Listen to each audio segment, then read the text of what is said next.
The desert doesn't forgive. 11 days without a single tree worth the name. The horses were slowing. The water barrel was down to a third. And Wren Hart sat on that buckboard with her seed box in her lap, watching the horizon the way you watch something you're not sure you can trust anymore. She had failed in Kansas, failed in New Mexico, and somewhere between those two losses, she had stopped calling it bad luck and started wondering if the problem was her. Then, her 5-year-old son pointed at a crack in a red stone wall and said plain as anything, "There's a door in that rock, Mama." It was barely wide enough for a man's shoulders. It changed everything. What Wren found on the other side of that wall was water, soil, shelter. A hidden canyon in the Arizona desert that nobody knew existed. And she would spend the next year turning it into something that felt for the first time in her life like home. But some places, once you make them beautiful, attract the wrong kind of attention. And the men who came for what Wren had built were not men who asked politely. This is the story of what one woman made from nothing, what she refused to surrender, and what it cost the people who tried to take it from her. The desert outside is bone white and merciless. 11 days. No shade worth mentioning. No water that didn't taste like iron and dust. The horses moved slower each morning, and Wren Hart noticed, but didn't say anything because saying it out loud wouldn't make them faster. Just sadder. She sat on the buckboard with the seed box in her lap. Not in the wagon, in her lap, where she could feel it. The box was tin painted green once, though the green was mostly gone now. Inside, wrapped in oilcloth and packed tight at the center, were the seeds she had carried from Kansas through New Mexico, and now into the Arizona territory in the late summer of 1888. Beans, squash, turnips, onion sets. 3 grapevine cuttings kept alive in damp cloth. A bundle of strawberry runners in wet burlap that were barely surviving and knew it. Wren knew what was in that box by weight, by feel. She could have told you the order of everything without opening the lid. She had not opened it in 6 weeks. Because opening it meant looking at it, and looking at it meant thinking about whether she was ever going to use it. And she wasn't ready to answer that question yet, so she held the box. And she watched the horizon. And she did not speak. Beside her, Callum held the reins loose in his rough hands. He was not a man who filled silence with noise, which was one of the things she had loved about him in the beginning, and one of the things that drove her absolutely to the edge of reason now. Because there was silence, and then there was this. This particular brand of quiet that Callum Hart carried when he had run out of ideas and hadn't admitted it yet.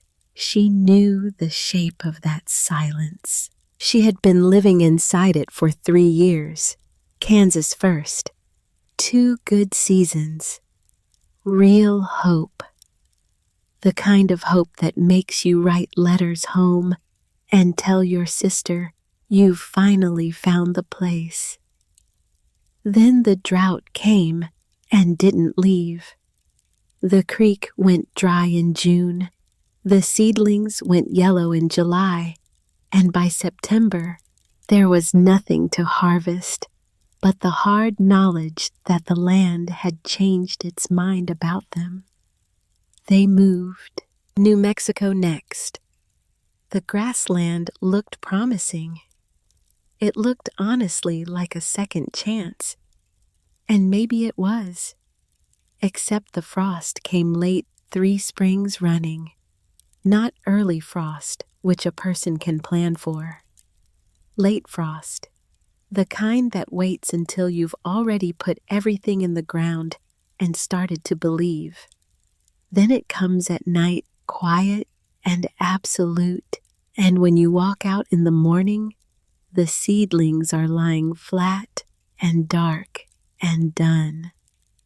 They moved again, and now this. The Arizona Territory in late summer.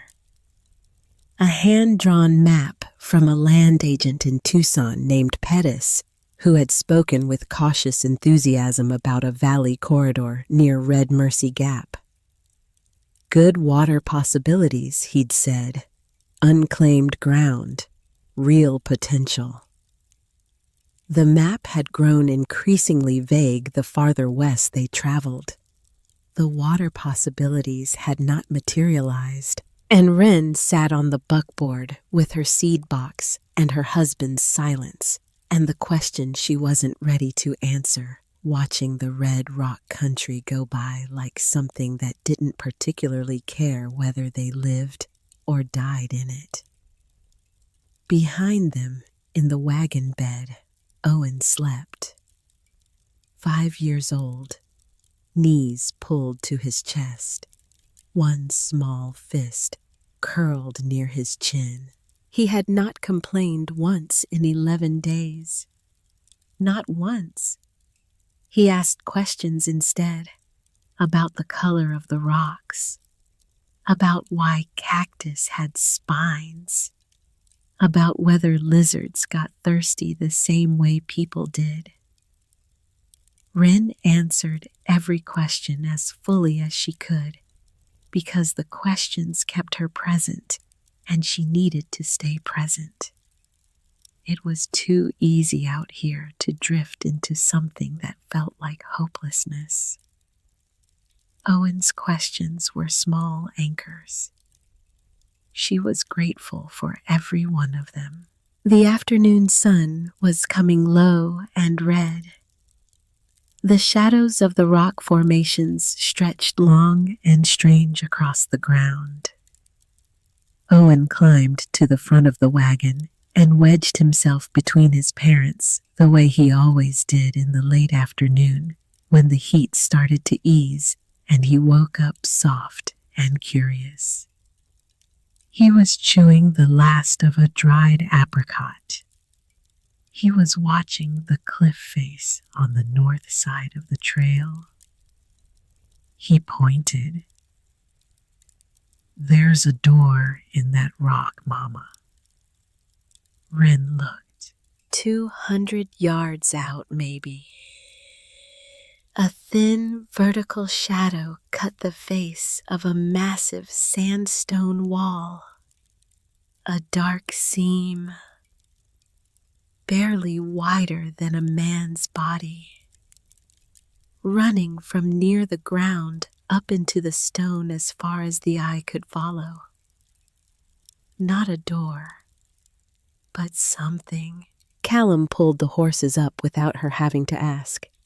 He stood in the buckboard and shaded his eyes. Then he looked at her, not with excitement, with that careful steadiness he had. The kind that said this might be nothing, but I'm not going to say that yet. Wren was already climbing down. She didn't hurry.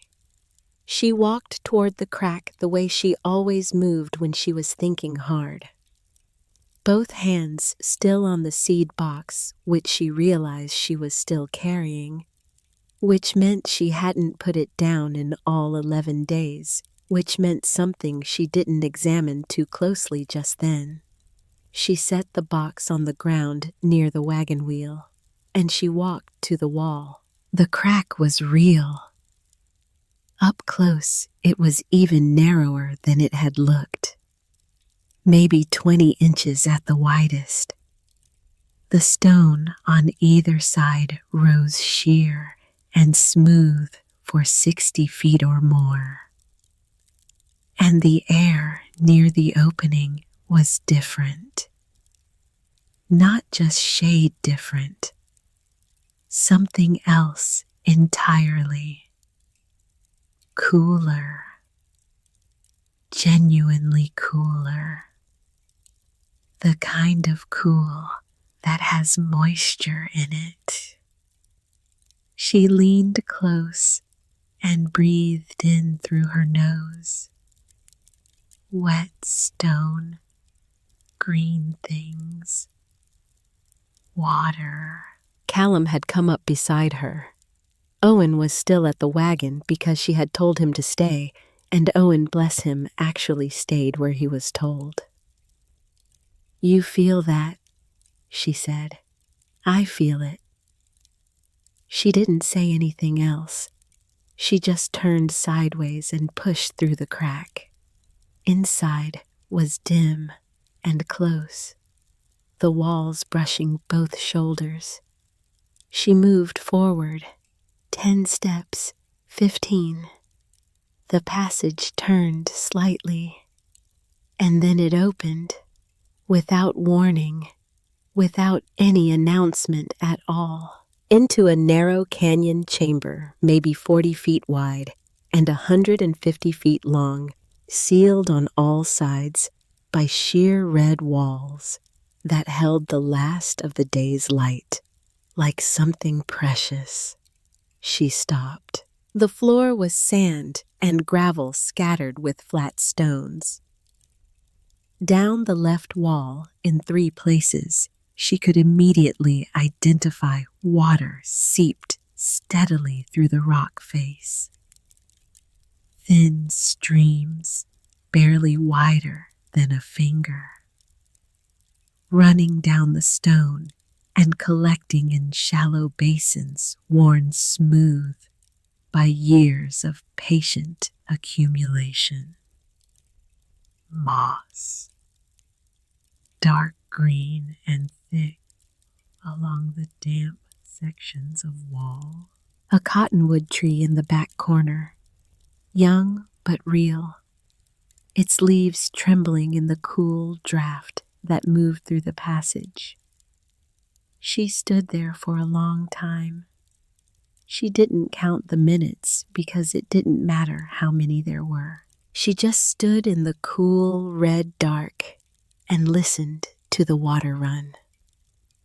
3 separate trickles, each one continuous, each one unhurried, as if they had been running since before she was born and intended to keep running long after. As if they had been waiting here with enormous patience for someone to notice. She thought about Kansas. She thought about New Mexico. She thought about the seed box sitting outside in the dust next to the wagon wheel. She thought, oh. When she came back through the crack, Callum was waiting with his arms loose at his sides and his expression carefully open. Not hopeful, not skeptical, just waiting to follow her lead the way he always did when it mattered most. "Well," he said. Wren sat down on a flat rock. Not because her legs gave out, because she needed to think, and she thought better when she wasn't upright. Owen came and climbed into her lap without being invited the way he always did, and she held him with both arms and said nothing for a while. Callum waited. That was the thing about Callum Hart. He could wait. Finally, she looked up at him. "We're staying," she said. "Not I think we should stay. Not what do you think. Not it looks promising we could consider. We're staying." Callum looked at the crack in the wall, then at the long, dead desert stretching behind them in every direction, then at his wife's face, which had something in it he hadn't seen in 3 years. Not happiness, exactly. Something quieter than that. Certainty. "All right," he said. They made camp outside the crack that first night, too tired and too careful to commit to anything before they'd slept on it, though Wren knew she had already committed. She just needed the night to let the commitment settle into something solid. Callum walked the perimeter of the canyon wall in the dark. She watched him from the bedroll, counting his steps with her eyes, knowing he was calculating. He always calculated with his feet. It was one of his better qualities. Owen was asleep before the fire was properly built. Wren lay on her back and looked at the stars, which were very bright out here, very cold and very bright. And she listened to the desert wind howl across the open country and thought about what was on the other side of that narrow crack in the stone. Water, running on without pause. She put her hand on the seed box in the dark. She opened the lid. Just a little. Just enough to touch the oilcloth inside. In the morning, she told Callum they were staying. He said, "I know. I've been measuring." The first task was water. Wren spent 3 full days doing nothing but study the 3 seep points on the left wall, watching the way the water moved, where it collected, where it disappeared into the gravel and was lost. She scratched notes on the back of the land agent's map with a stub of pencil. Not directions, diagrams, arrows. Small, careful drawings of how the stone face curved where the water gathered, how fast it ran. Callum worked beside her and did not ask why she was drawing instead of doing. He understood that Wren drew when she was solving something. The drawing was the thinking made visible. By the end of the second day, she had a plan. She cleared the largest seep basin first, dug down 18 inches, lined the base with flat stones she pried from the canyon floor, built up the edges with mortared stone using a simple mix of red clay sand and water from the seep itself. The work raised blisters across both palms by the end of the first day. She wrapped them at night and unwrapped them in the morning. By evening of the second day, the basin was complete. 2 feet deep, 6 feet across. It filled completely by nightfall and stayed full. Owen found her crouching beside it in the last of the light, looking at it the way she sometimes looked at things she had made. Not admiring, assessing. He crouched beside her and put both hands flat in the water. He laughed at the cold, startled and delighted at once. "Is that our pond, Mama?" "It's our water." "Can I touch it more?" "You just did." "Can I touch it again tomorrow?"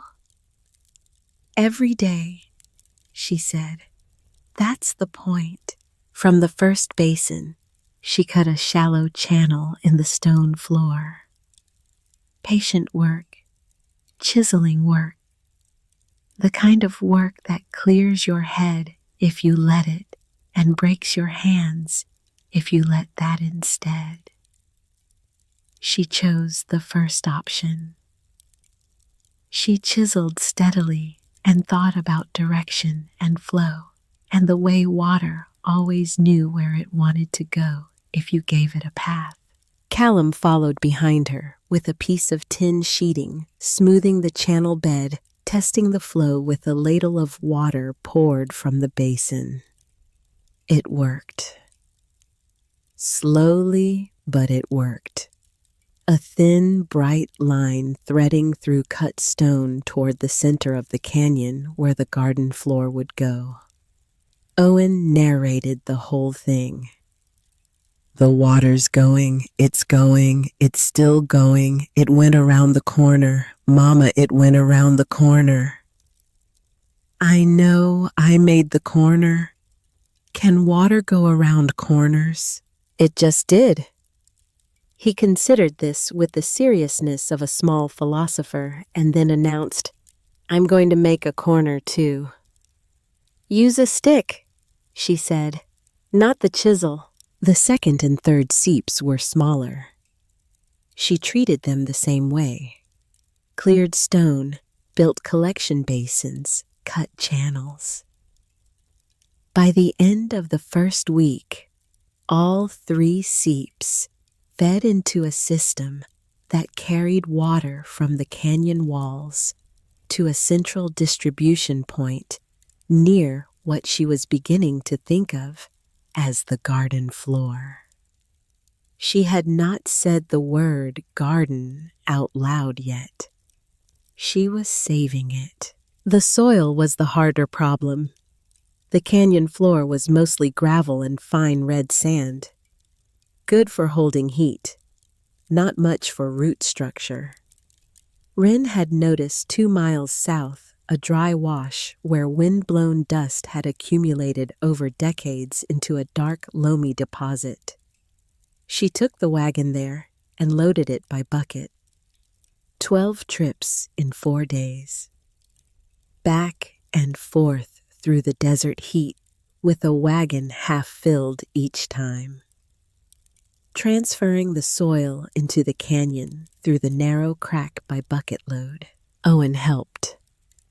He carried small pails, both hands on the handle, tongue between his teeth.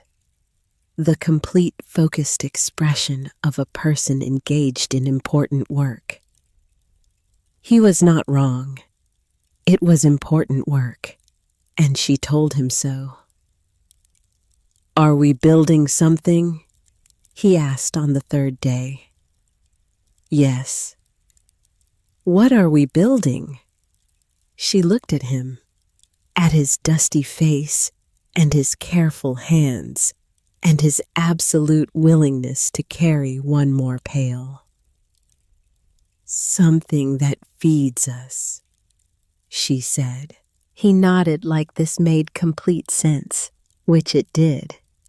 The terraces were Wren's particular satisfaction. She had never built terraces before.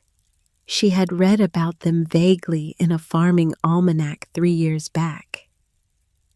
The principle was simple enough. Stack flat stones at an angle, create levels, hold moisture, catch sun, resist erosion. The practice was different. The first attempt collapsed in an hour. Too much angle. The second held overnight and then slowly slid. On the 3rd try, she understood something the almanac hadn't told her. It was not about the angle of the stones. It was about the weight distribution. Each stone needed to press into the one below it at the right point. Not just stack. Press.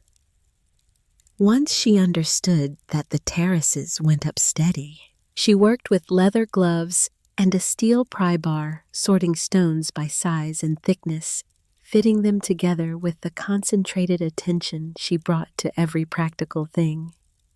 The kind of attention that made the world go quiet and reduced every problem to its smallest true parts. By the end of the second week, the canyon floor held 4 terraced planting beds of raw, dark soil connected by water channels that fed slowly and continuously from the basin system above.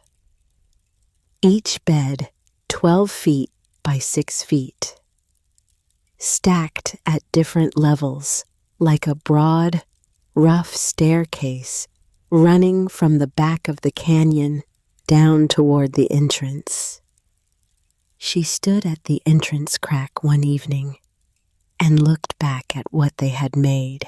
The canyon walls were gold and copper in the last light.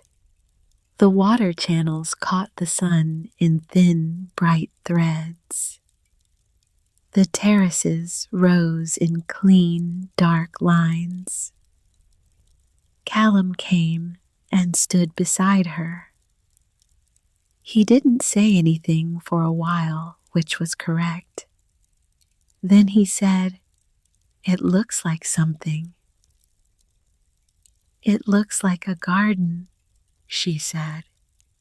And she had finally said the word. The landing happened in stages. Carefully, because she could not entirely trust what this hidden ground would do, and she was done with surprises that cost her everything. She would have controlled surprises this time. Good ones, on her schedule. She sorted the seeds on a flat stone in the morning light with the attention of someone who understood exactly what she was looking at. Not just seeds, potential. Specifically, the potential for everything to be different. Beans first, squash second, because they were forgiving and fast. She needed to see something respond before she committed the rest. The lettuce went into the shadiest part of the lowest terrace, where the canyon wall blocked the brutal midday sun. The grapevine cuttings she pressed into the soil at the base of the warmest section of the right wall, where reflected heat gathered in the afternoons. She trained the first thin tendril against the stone with a length of cord. "They may not take," she said. "They may," said Callum. She appreciated that he kept it short. She pressed the strawberry runners into the lowest terrace, last their roots thin and pale and persistent.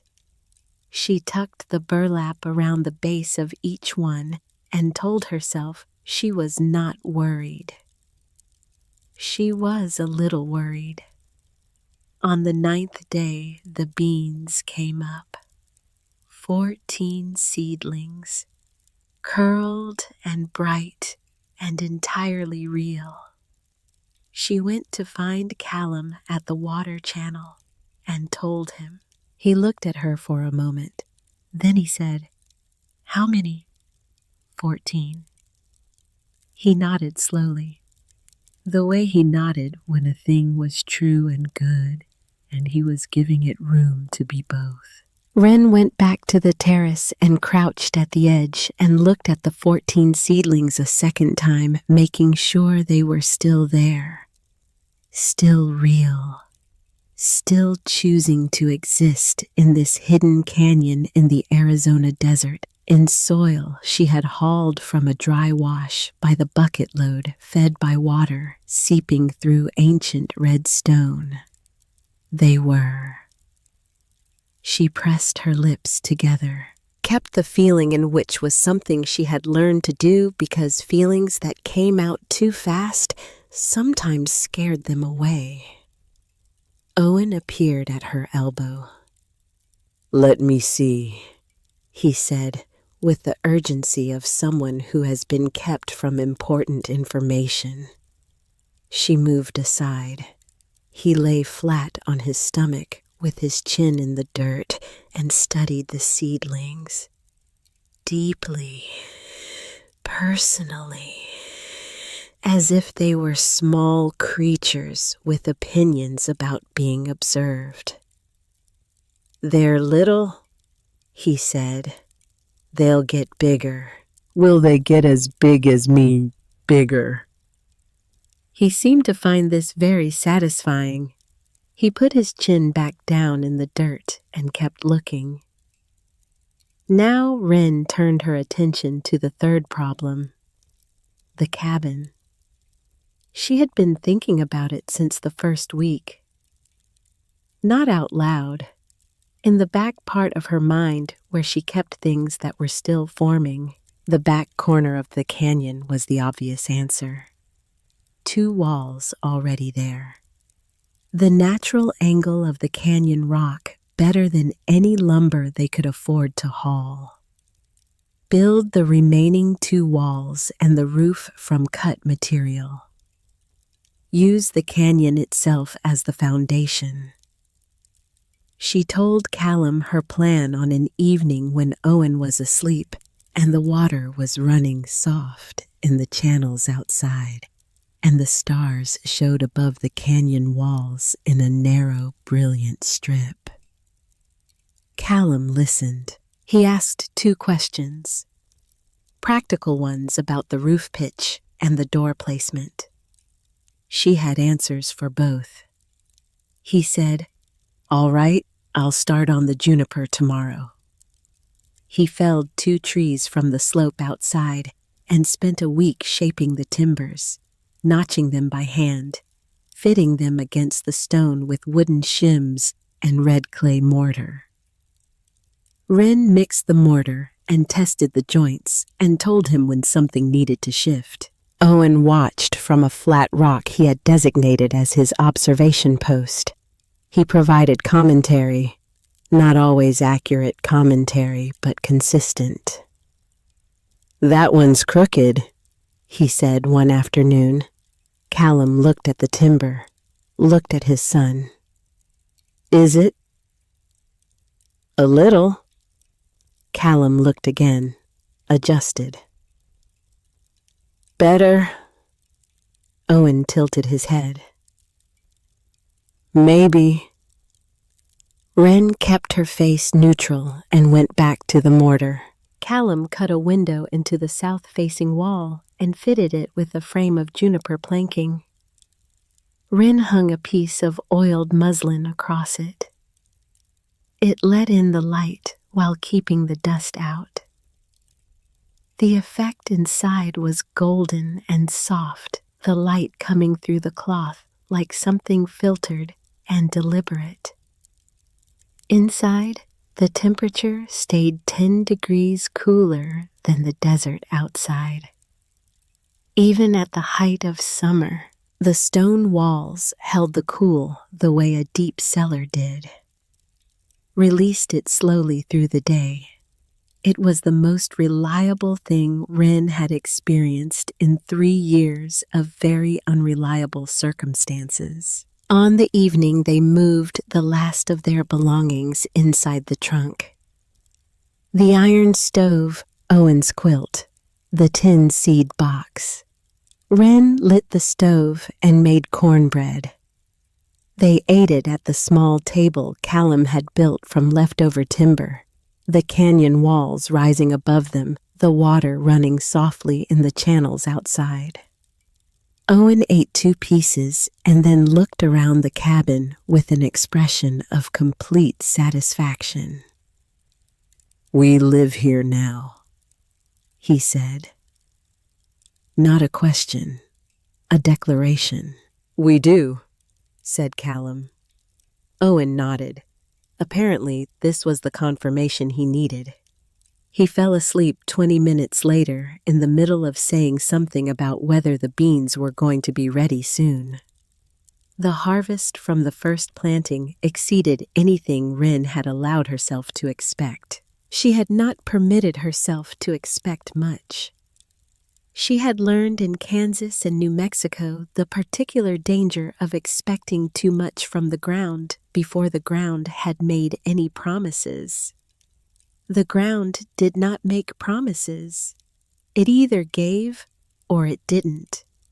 This ground gave. The beans produced heavily through September. The squash filled out to a good size and then kept going, spreading faster than she had anticipated. And she redirected their growth twice a week with careful pinching and low stone borders. The lettuce was lush and tender within 3 weeks, cutting and regrowing with a faithfulness that felt almost personal. The turnips swelled in the deep amended soil until they were as large as a fist. She spread them on the flat stone outside the cabin door and stood back. More food than they had grown in the last 2 years in Kansas, in a space a stranger would have called too narrow and too strange. She went inside and wrote to her sister in Missouri. The letter took her a long time to write because every sentence she started sounded either too small or too large. Finally, she kept it plain. She wrote, "We have found our place." That same week in the sharp October light, Wren was working in the 3rd terrace when her trowel struck something. Not rock. Rock had a ring to it, a flat, definitive ring. This was different, softer. She cleared the soil around it with her hands, working carefully the way she did when something felt important. It was a mound of oilcloth. Old. The cloth had gone dark and stiff with age. She lifted it out of the soil and unwrapped it slowly. Inside was a piece of paper, folded many times. The edges had gone brittle, but the center was intact. She opened it. The handwriting was small and careful. The ink faded to a pale brown. At the top, a name. Driscoll. Below that, a year, 1871. And below that, a single sentence written with what felt like urgency, even across 17 years of silence. North wall, high seam. Don't let them find the water. Wren read it twice. She sat back on her heels and looked at the north wall of the canyon. High up, near the top where the stone face bulged slightly outward, and a long horizontal shadow ran across the rock like a seam in fabric. She had noticed that shadow before. She had assumed it was a crack, just a crack. She looked at the paper again. Don't let them find the water. She folded the paper carefully and put it in the pocket of her tattered apron. She did not call Callum. She did not call Owen. She sat for a moment in the terrace dirt with the empty oilcloth in her hands and thought about who R. Driscoll was and what he had been trying to protect and who he had been trying to protect it from. She had no answers, but she had the paper, and she had 17 years of silence that now felt suddenly like a held breath. She stood up. She went back to the turnips. That evening, a freighter named Ferris stopped at the canyon entrance with a mule string and asked if he could water his animals from the barrel.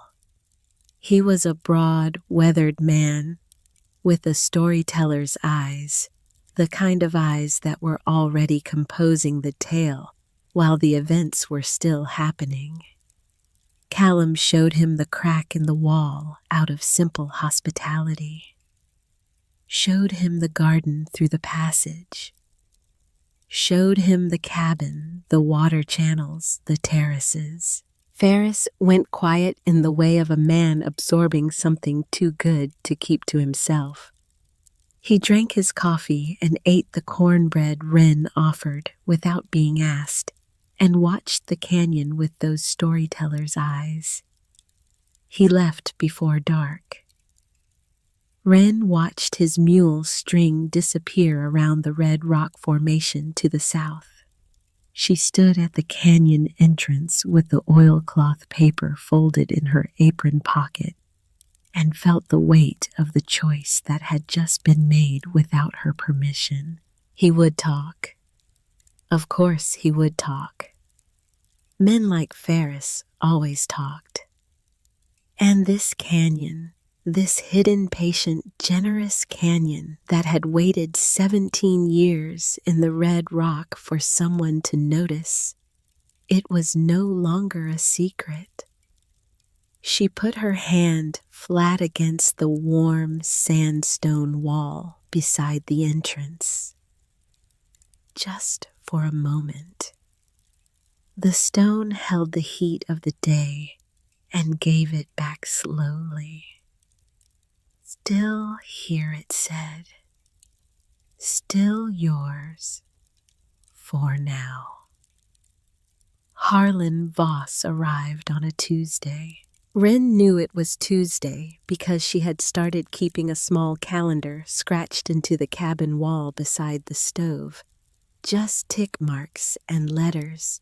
Nothing elaborate, but she needed to know what day it was.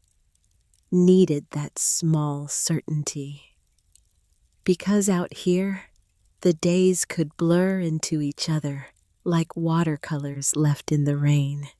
And before you knew it, you had lost a week, and with it, your grip on everything else. So, Tuesday. She was in the second terrace redirecting a squash runner that had gotten ambitious overnight and crossed into the bean bed when she heard the horses. More than one horse. Moving at the deliberate pace of people who were not passing through. She stood up. 3 men came around the red rock formation to the south. Harlan Voss in front. 2 others behind him, both wearing the particular expression of men hired to stand nearby and look unavoidable. Voss himself was a big man. Not tall, wide, the kind of width that came from decades of physical work and didn't soften when the work stopped. He had a rancher's face. Weathered to the color of old leather, with pale eyes that caught the light in a flat, assessing way. He stopped his horse 20 feet from the canyon entrance. He did not call out. He just waited, which was Wren thought somehow worse than calling out. Callum came from the far side of the canyon where he had been working on extending the roof overhang. He walked steadily, not fast, not slow. The way he moved when he was thinking and didn't want anyone to know he was thinking. Voss looked at Callum. Then he looked past Callum, into the canyon entrance, down the narrow crack, as far in as the angle allowed. That look lasted maybe 3 seconds. But Wren caught it. And something went cold in her chest, because she recognized that look. She had seen it before in New Mexico on the face of a land speculator who had ridden up one afternoon and asked very polite questions about their claim filing, while his eyes measured everything in sight. Voss wasn't looking at Callum. He was looking at what was behind Callum. Afternoon, Callum said. Afternoon. Voss let his horse shift one step to the left, then one step back to center. Deliberate, like punctuation. I'm Harlan Voss. I run a cattle operation down south of the Gap. Callum Hart. Hart. Voss repeated the name with no particular expression. Filed it somewhere. You been here long enough to put down roots. Voss looked at the water channel running out from the canyon entrance across the gravel toward the wagon track. Looked at it for a moment. Canyon Seep Place. Heard about it. From Ferris, probably. Among others. Voss shifted in the saddle, not restless, just repositioning the way a man does when he's settling in for a conversation that might take a while. Good water in there. Enough for our needs, Callum said. Just that, not more. Wren moved closer, not rushing, wiping her hands on her apron the way she always did when she needed her hands free and was trying not to look like she was preparing for anything. Voss noticed. His eyes moved to her once, brief, courteous in the surface way, then back to Callum. But here was the thing. He hadn't looked at Callum once since that first glance. Not really. Not the way you look at someone you're talking to. He was watching the canyon entrance the whole time, watching it with a patient, calculating attention like a man doing arithmetic behind his eyes. Owen appeared at the canyon entrance. He had a stick. He was dragging it along the stone wall and watching the mark it made. Completely absorbed, completely unbothered by the three men on horses. Voss looked at him, then back at the canyon.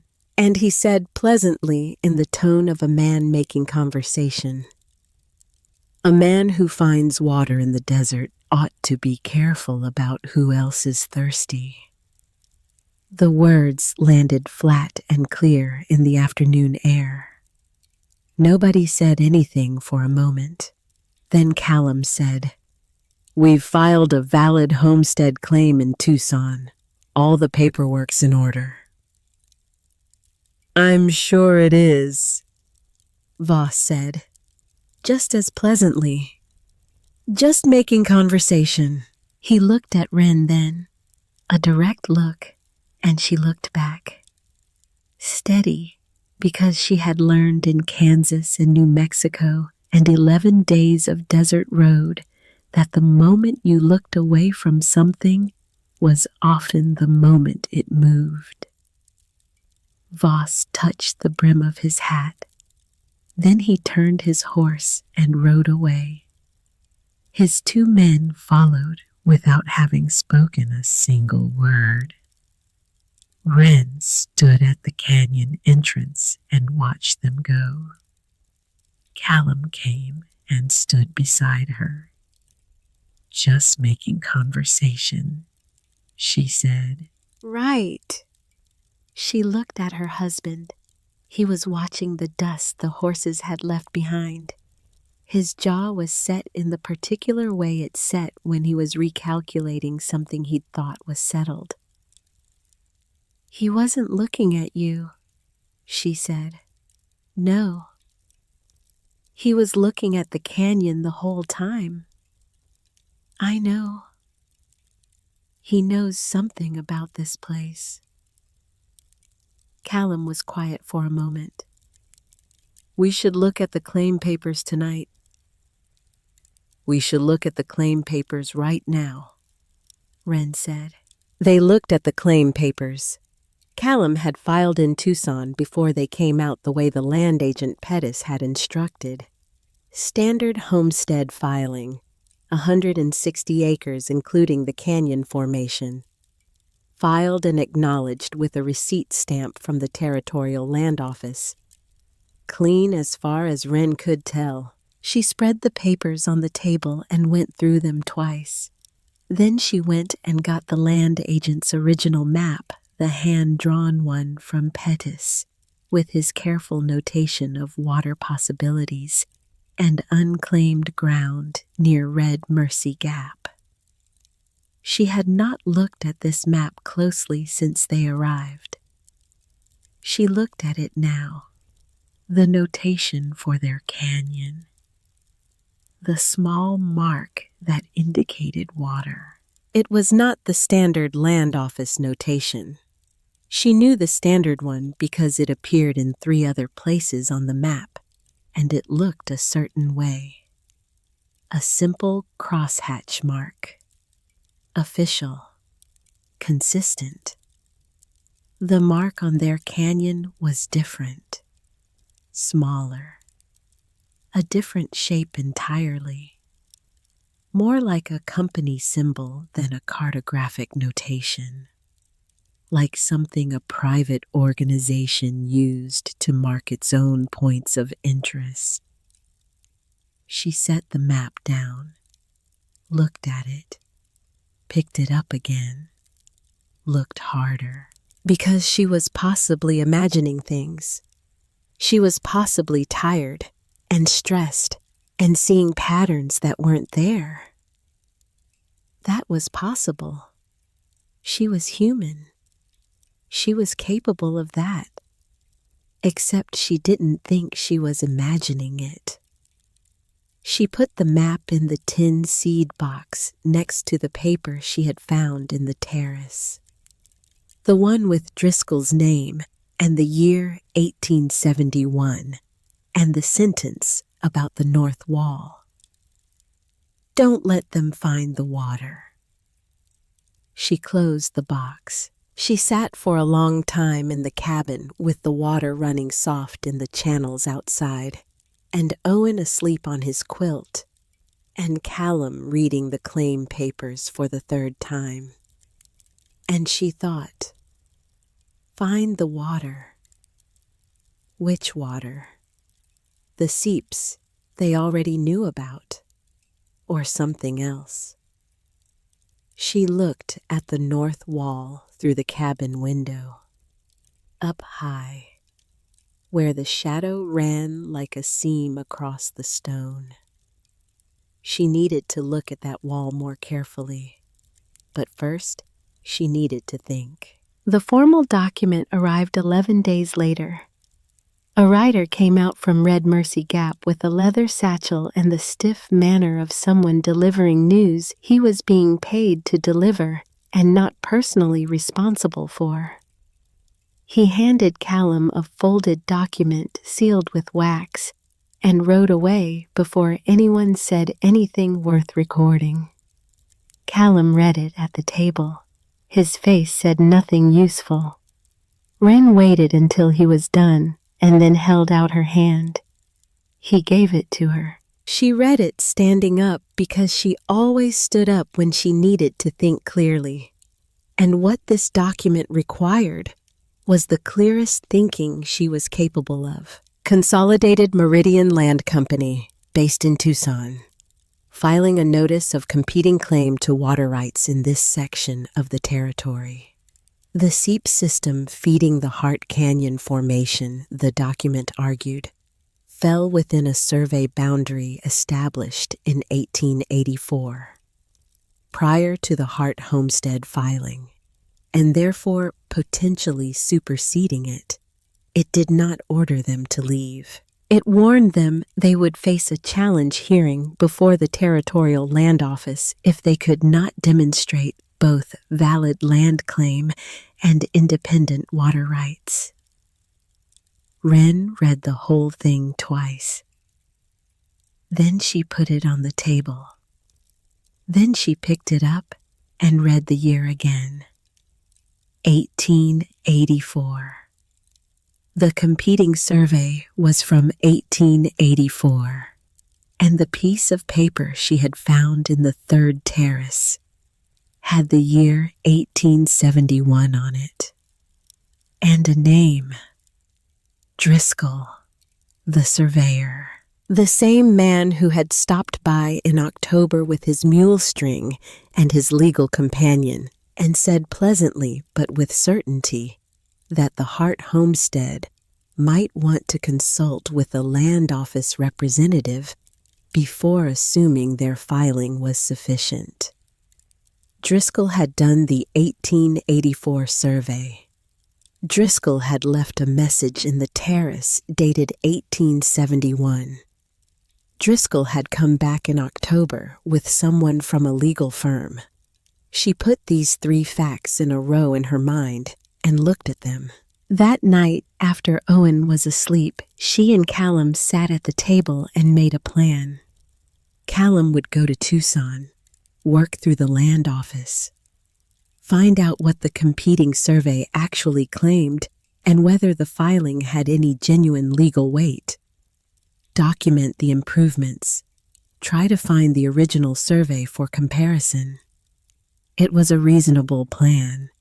She had no argument against it.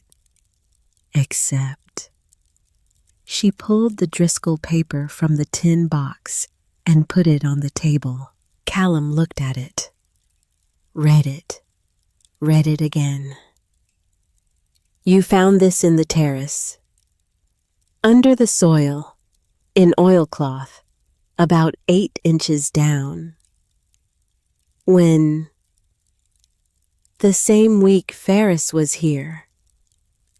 She paused. I didn't want to say anything until I understood what it meant. Do you understand it now? Not entirely, but north wall, high seam.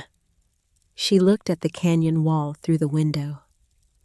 There's something up there, something Driscoll hid or found or both. And Consolidated Meridian wants this land specifically. Not the land next to it, not the general area, this canyon, which means they know what's in it. Callum was quiet for a moment. You think there's another water source? I think there's a reason a surveyor came to this canyon in 1871 and buried a warning 17 years before we arrived. He looked at the paper, then at her, then at the north wall. When I'm in Tucson, he said slowly, I'll look. He started to say something about waiting. She could see it forming on his face. The reasonable, careful suggestion that she wait until he was back before climbing around on canyon walls in the dark. She looked at him. He reconsidered. Be careful, he said. I'm always careful. You are actually, he said, which was how Callum Hart expressed deep affection, so she took it as such. He left for Tucson on a cold November morning, the horses breathing steam in the pre-dawn dark. Owen stood at the canyon entrance in his coat and waved until the wagon was out of sight, then stood a while longer, waving at nothing in particular, then went inside and asked when his father was coming back. A few days, Wren said. How many is a few? More than 2, less than 10. He thought about this. What if it's 10? Then we have a lot of days to keep busy. He accepted this. They kept busy. That evening, after Owen was asleep, Wren took the lantern to the north wall. She had been watching the shadow seam for weeks. High up, maybe 35 feet off the canyon floor. The rock face bulged outward slightly there, creating a shallow overhang that ran horizontally across the width of the canyon before disappearing into the right wall. The shadow under it was always darker than the surrounding stone. And in the late afternoon, when the light came at a low angle, the shadow seemed to deepen in a way that suggested the stone was not solid there, that there was a gap or a cavity or a space that went somewhere. She couldn't reach it without help. She stacked 3 of the flat transport crates from the wagon, added a section of the old lumber from the first cabin attempt, built herself a platform against the north wall that wobbled in a way that she decided she was going to simply not think about. She climbed up with the lantern. The seam in the stone was about 3 inches wide at its narrowest and opened to maybe 8 inches in places. She held the lantern into it and looked. Water.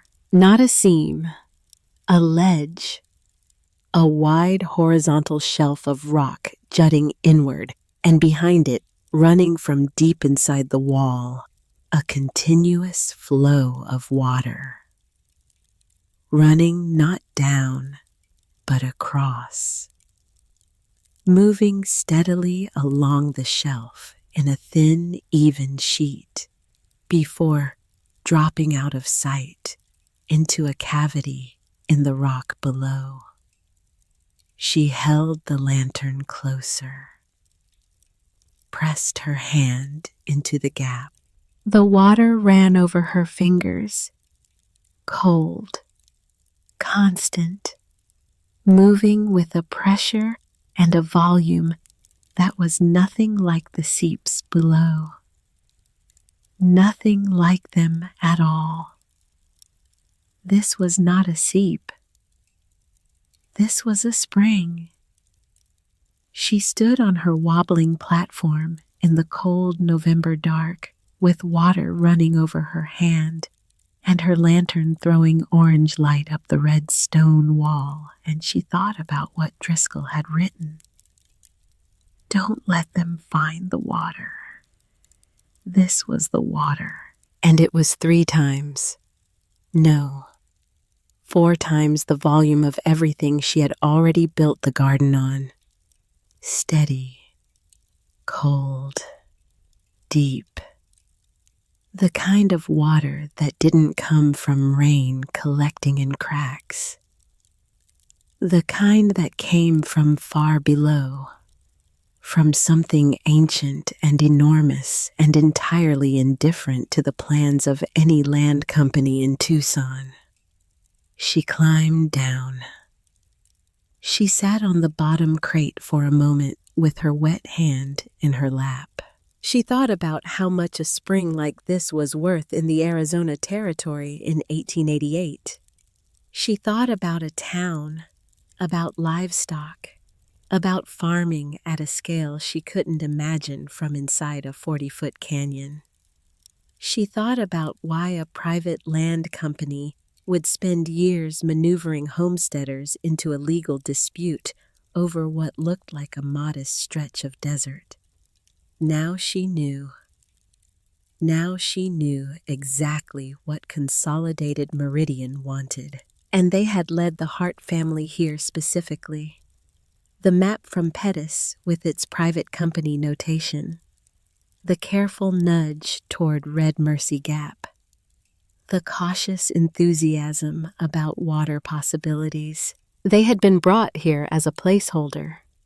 Establish a homestead on the land, make it look legitimately settled, and then challenge the claim when Meridian was ready to move. Push the family out with legal instruments rather than force. Take the land with a clean enough history that no one looked too closely. Except Driscoll had buried a message in the terrace, and Owen had found a door in the wall. She put her hand flat on the cold ground and felt the stone beneath her. Still here, she went inside. She did not sleep well, but she slept. Voss came back on the third day after Callum left. This time, alone. No hired men, no performance of unavoidability. Just Harlan Voss on his horse arriving at mid-morning when the light was still sharp and clean, and Owen was in the upper terrace having a very serious conversation with the squash about where they were and were not allowed to grow. Wren was at the water channel with a flat stone cleaning out a small blockage near the second distribution point. She heard the horse and stood up and turned around. Voss sat on his horse at the canyon entrance. He looked at Owen first. The boy hadn't noticed him yet, still lecturing the squash, still completely absorbed. Something moved across Voss's face. Not softness exactly. More like recognition. The way you look at something that reminds you of a thing you've lost. Gone in a second. He looked at Wren. Your husband away. Temporarily, she said. Tucson. She didn't answer that. He nodded slightly. Looked at the water channel, at the terraces, at the grapevines on the south wall that had thickened through October and were now dormant, but holding their woody stems pressed against the stone in the patient attitude of things that intended to come back. You built all this, he said. Not a question. We built all this. Looks like mostly you. She said nothing. He was quiet for a moment. Then he said in a different tone, lower, less performative. Ma'am, I don't have anything against you. He stopped, started again. A man in debt doesn't get to choose his battles. She looked at him. He was not comfortable saying this. She could see that. He was a man who had learned to be comfortable with a great many hard things, and this was not one of them. She set down the flat stone she was holding, wiped her hands on her apron, and she said, Then choose this one. 4 words. Voss looked at her for a long moment, at the canyon behind her, at Owen who had finally noticed the horse and was watching with the open curiosity of a child who has not yet learned to be wary of strangers on horses. Voss touched the brim of his hat. He rode away, and Wren stood at the water channel with her wet hands and her clean, flat stone and thought he heard me. Whether he does anything about it is another matter entirely, but he heard me. That evening, she sat at the table and wrote everything down. Every improvement, every dimension, every date she could remember. The first basin constructed in the first week. The channel system completed by the end of week 1. The 12 soil hauling trips over 4 days. The 4 terrace beds completed end of week 2. The cabin framed in juniper and canyon stone. The yields from the first harvest.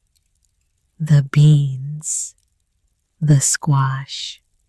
The lettuce that kept coming back. She wrote it all in her careful, unhurried hand. She did not write about the spring on the north wall. Not yet. because that was a different kind of information. The kind you held until you understood exactly how to use it. On the 5th day, Driscoll came, alone, on foot, which surprised her. He tied his horse to a mesquite outside the canyon formation and came on foot. She saw him coming from a distance, and she did not go to meet him. She waited at the canyon entrance with her arms loose at her sides, the way Callum waited for things when he wanted to be ready without looking ready.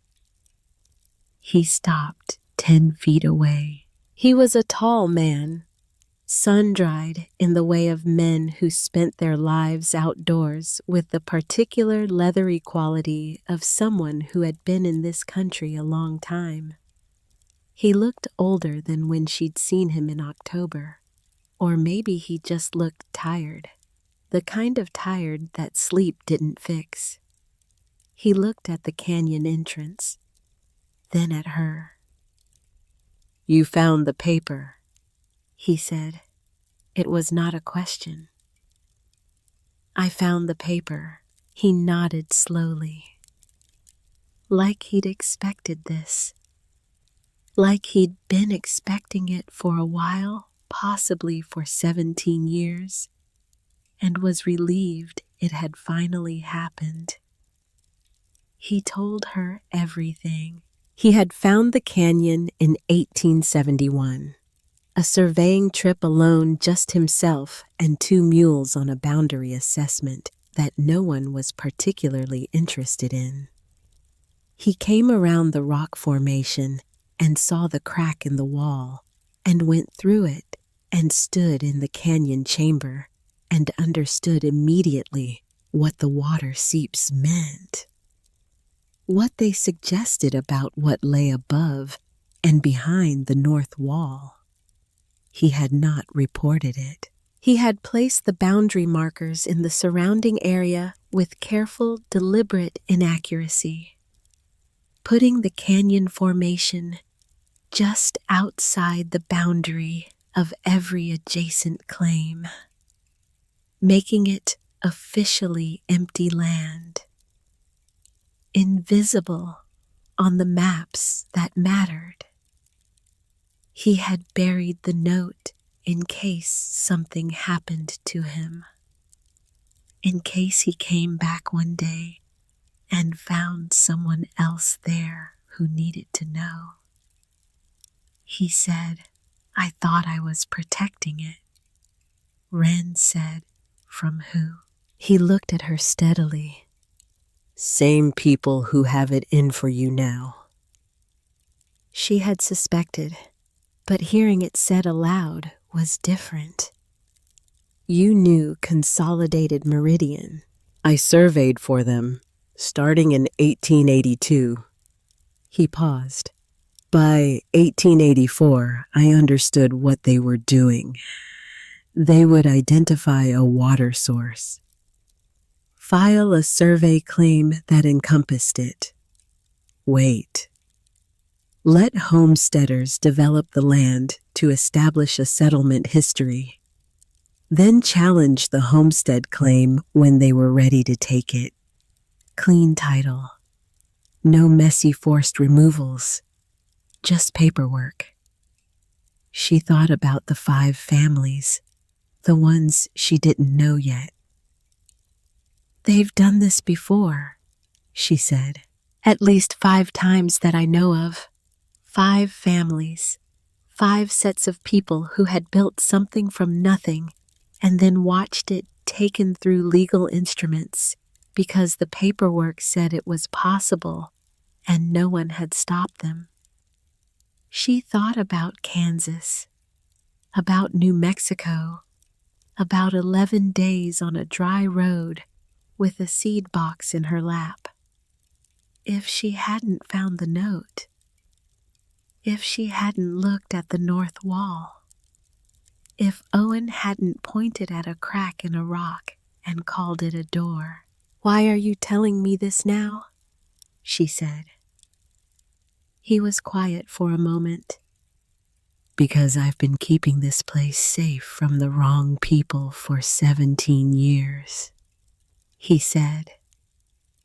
And I'm tired. He looked at the canyon entrance behind her, at the water channel running out across the gravel, at the smoke from the stovepipe above the canyon wall. It needs someone who actually lives here to fight for it. She looked at him for a long time.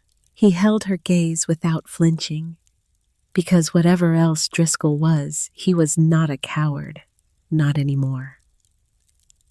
I need your testimony, she said, about the survey error, about the 1884 boundary markers, in writing, before a hearing officer if it comes to that. I know. That's going to make you very unpopular with certain people in Tucson. I imagine so. Will you do it?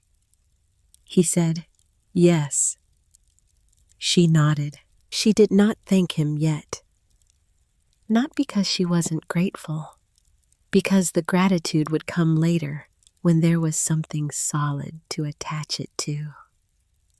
Right now, there was only the word yes, and the work that word implied. Come inside, she said. I'll make coffee. He came inside. She made coffee. Owen came in from the garden and looked at Driscoll with frank assessment, decided he was acceptable, and asked him if he had ever talked to plants. Driscoll said he had not. Owen said, You should. They like it. Driscoll looked at the boy for a moment with an expression that Wren couldn't entirely read. Then he said, I'll try that. Callum came back on the 7th day. He arrived at dusk. The horses tired his face, carrying the specific weight of a man who had worked hard and not gotten what he went for. He came into the cabin, put his hat on the hook, sat down at the table. He said, Pettis won't move the filing forward. He keeps citing procedural delays. The original survey is on file, but getting access to it for comparison is apparently complicated in ways I don't fully understand. Wren poured him coffee. She put the tin seed box on the table.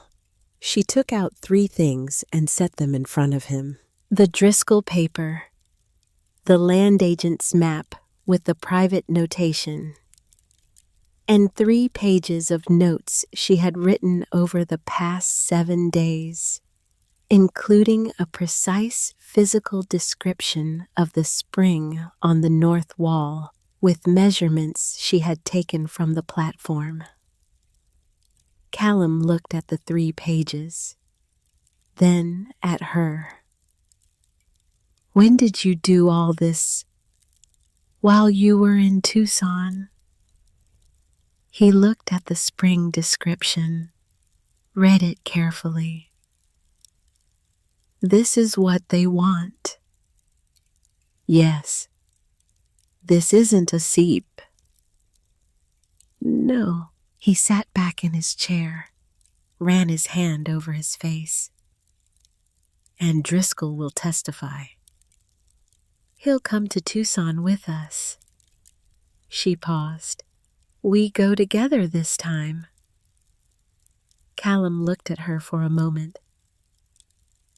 What about Owen? Giadin Marsh said they'd be passing back through in late November. I'll ask them to stop here. Ruth can watch him for a few days. He looked at her plan, at the papers on the table, at his wife who had spent 7 days building a legal case in a canyon in the Arizona desert, while also running the water channels and feeding their son and sleeping maybe 4 hours a night. All right, he said. All right, she said.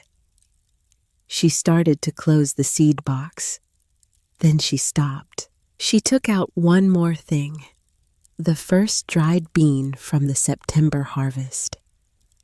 She had saved it without telling anyone, wrapped in a small square of cloth, for no reason she could have articulated at the time, except that it seemed important to keep proof of the first thing that had ever grown here under her hands.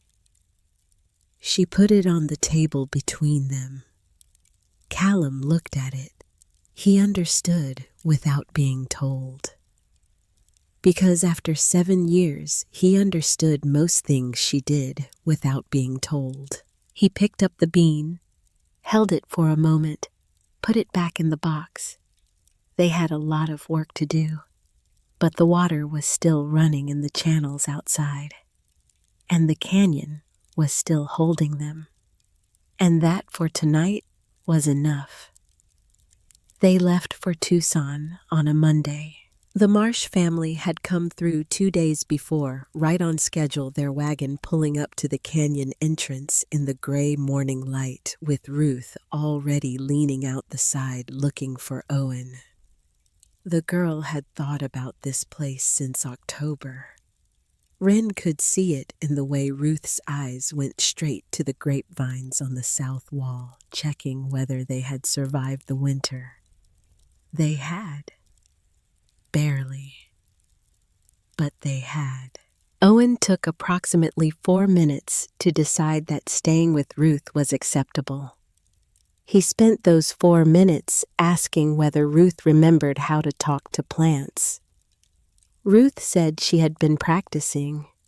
Owen said that was good because the beans were going to need encouragement in the spring, and he couldn't do it all himself.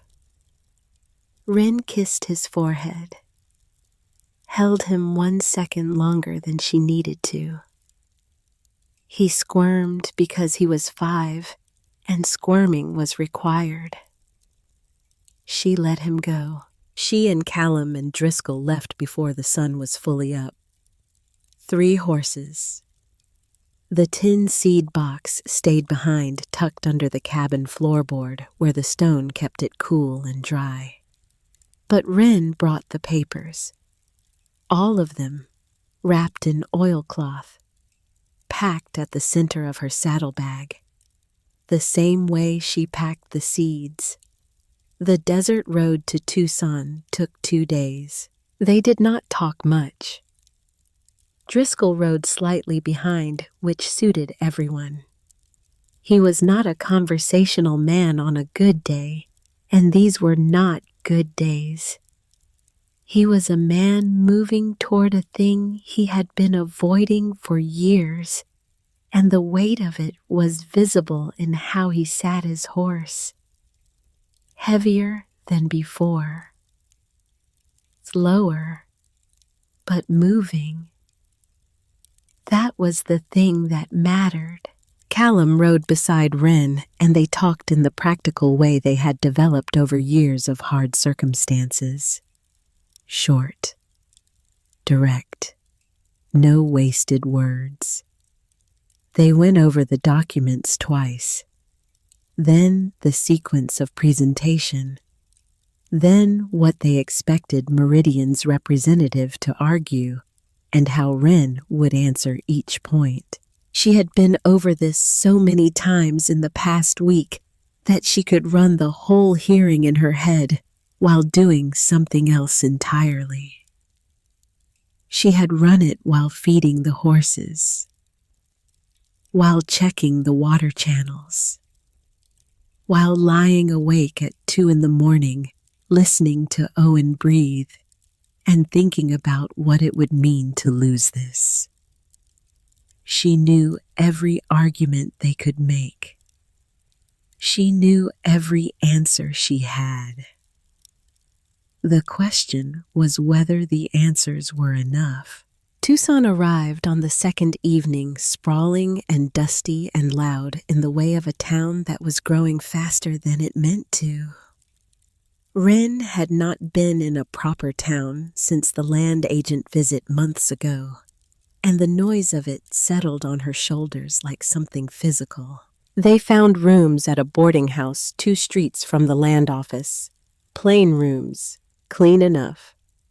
The landlady brought a plate of beans and cornbread without being asked, and Wren ate every bite standing at the window, looking out at the street below, running the hearing in her head one more time. Callum came and stood beside her. "You should sleep," he said. "I will." "When?" "After I finish thinking." He looked at her profile for a moment. Then he went to bed. She stood at the window a while longer. The street was settling toward quiet. A dog barked somewhere. A door opened and closed. The warm lamplight from the boarding house fell across the dust of the road in a long yellow rectangle. She thought about the spring on the north wall, about the water running in the dark up there, cold and constant and entirely indifferent to what happened tomorrow. It would keep running no matter what the hearing officer decided, no matter what paper said what. The water didn't know about land claims. It didn't know about survey boundaries or competing filings or the particular cruelty of legal instruments deployed against people who had built something real. It just ran. She found that steadying. She went to bed. The land office opened at 8 in the morning. They were there at 7:45. Driscoll stood beside Wren on the boardwalk outside and said nothing. His leather case was under his arm.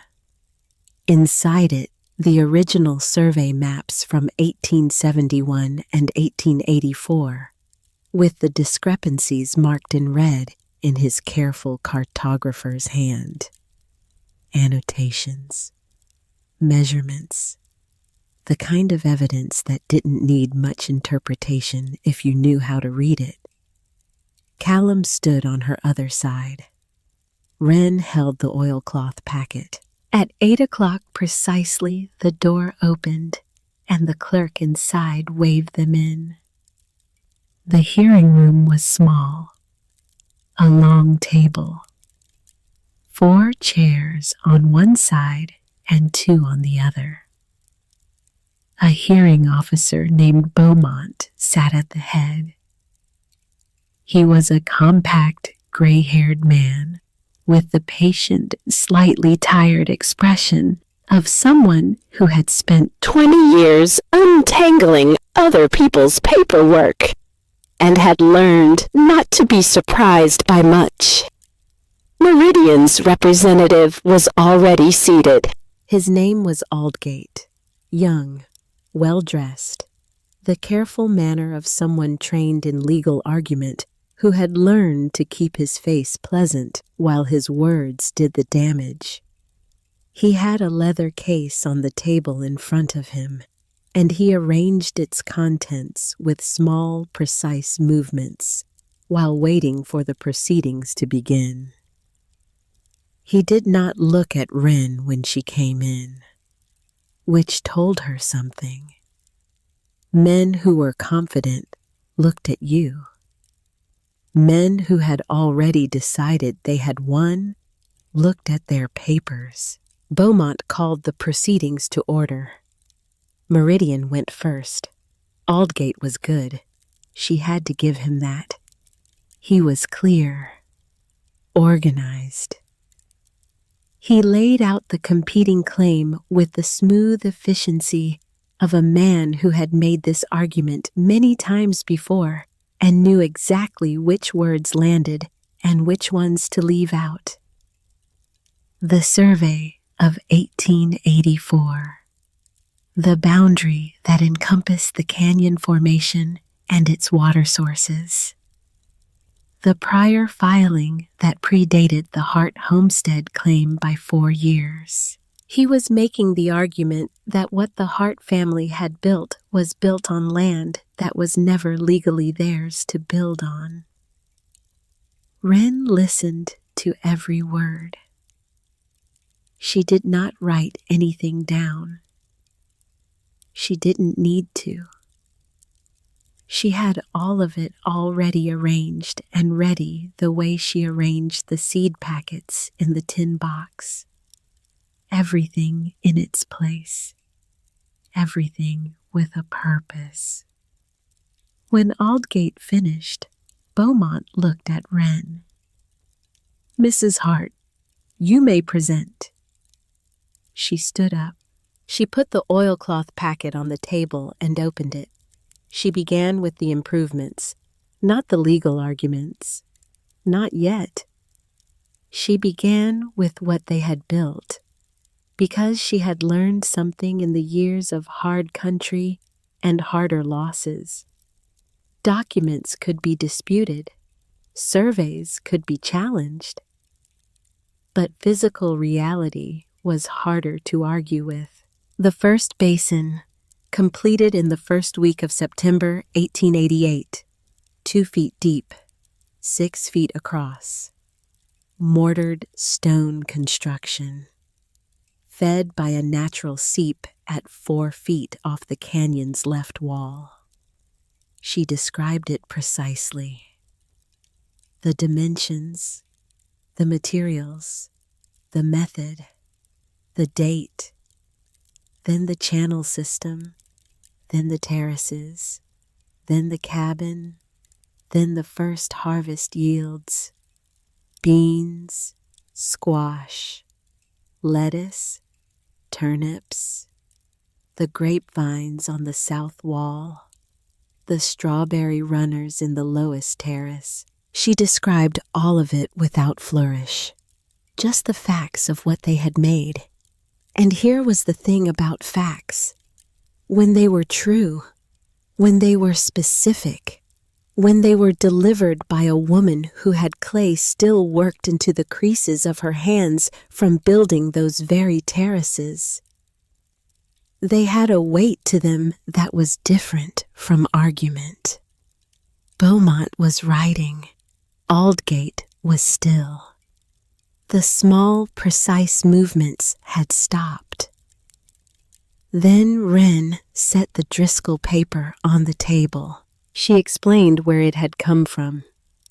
The third terrace, 8 inches down, wrapped in oilcloth. Dated 1871. Signed R. Driscoll. She said, "The surveyor who filed the 1884 boundary claim that Consolidated Meridian is now using to challenge our homestead had prior knowledge of this canyon dating to 1871, 13 years before the survey he filed on their behalf." Beaumont looked up. Aldgate looked at the paper. Then he looked at Driscoll. Driscoll met his gaze without expression. Wren said, "I'd like Mr. Driscoll to speak to the survey discrepancy now." Driscoll stood. He was not a dramatic man. He did not frame what he was about to say as confession or revelation. He simply opened his leather case and laid the 2 maps side by side on the table, the 1871 and the 1884. And began to explain in the methodical language of a professional cartographer exactly where and how the 1884 boundary markers had been placed with inaccuracy sufficient to shift the eastern line by a significant margin. He used the words deliberate inaccuracy. He said them clearly, without apology, without decoration. The room was very quiet. Beaumont looked at the maps for a long time. Aldgate said, "Mr. Driscoll's testimony is compromised by his evident." "I filed that survey," Driscoll said. Flat, clean. I know what I put in it, and I know what I left out.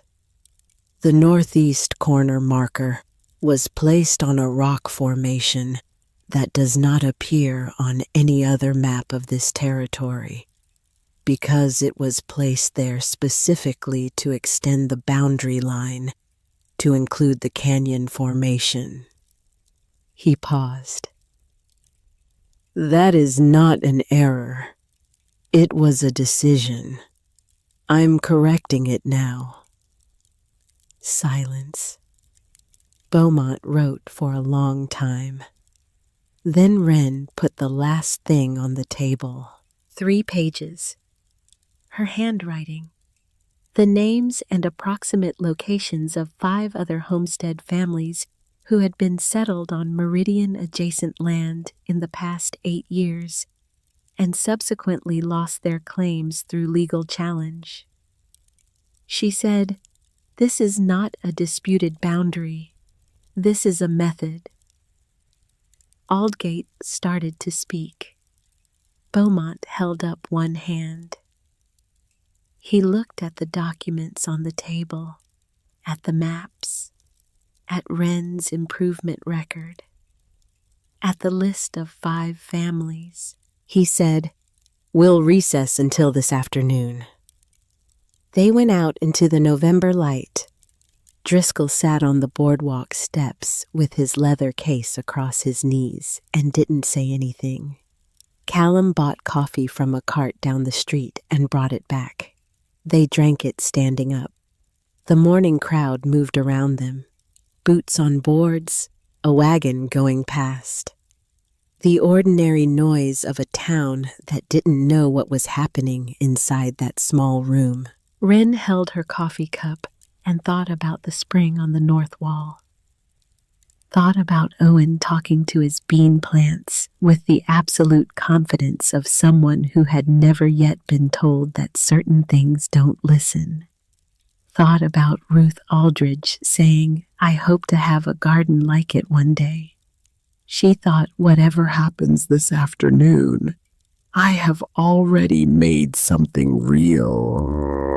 And real things don't unmake themselves just because someone puts a paper next to them. That helped. Not entirely, but enough. The afternoon session began at 2. Harlan Voss was sitting in the back of the room. Nobody had invited him. He was in the back corner in a chair that was slightly too small for him, and he was holding his hat in both hands, and he was looking at the floor with the expression of a man who had made a decision that cost him something and was sitting with the cost.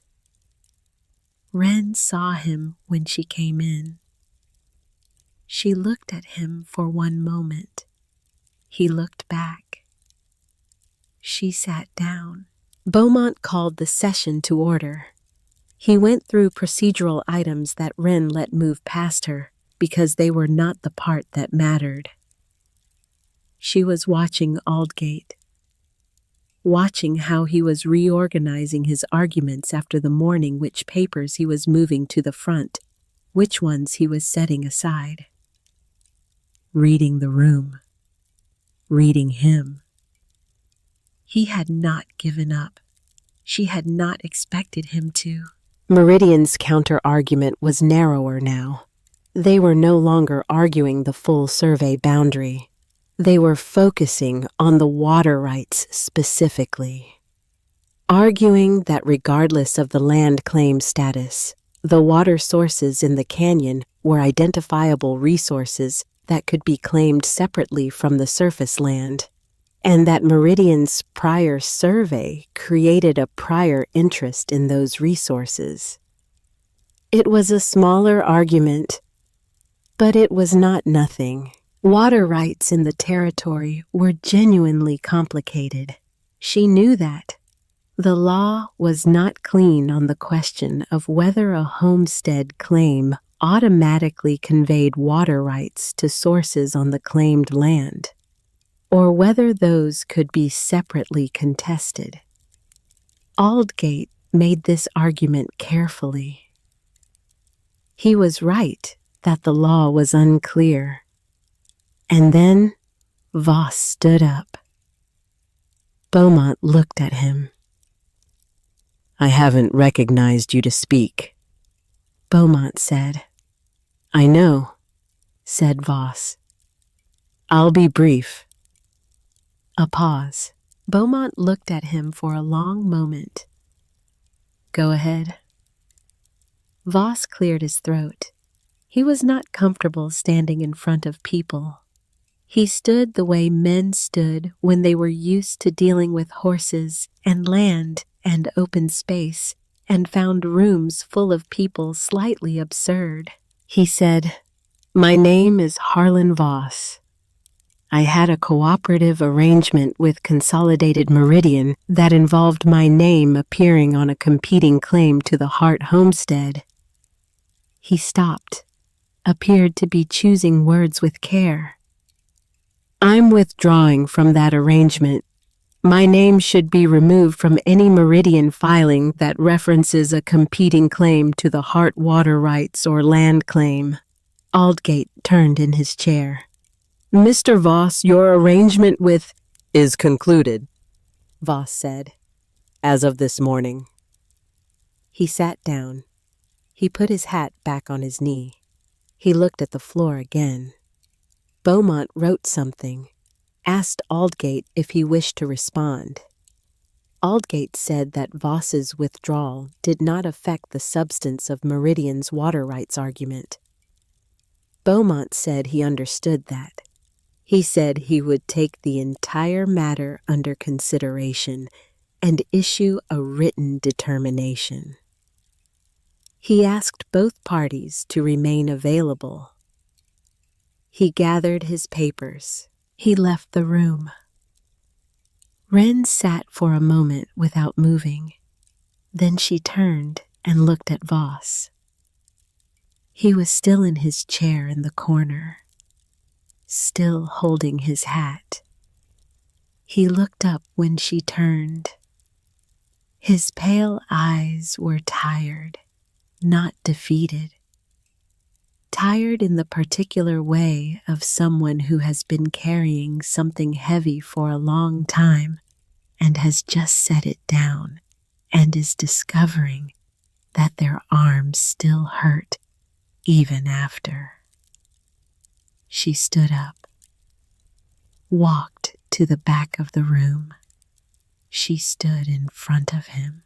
He stood up because he was that kind of man. They looked at each other for a moment. She said, "Why?"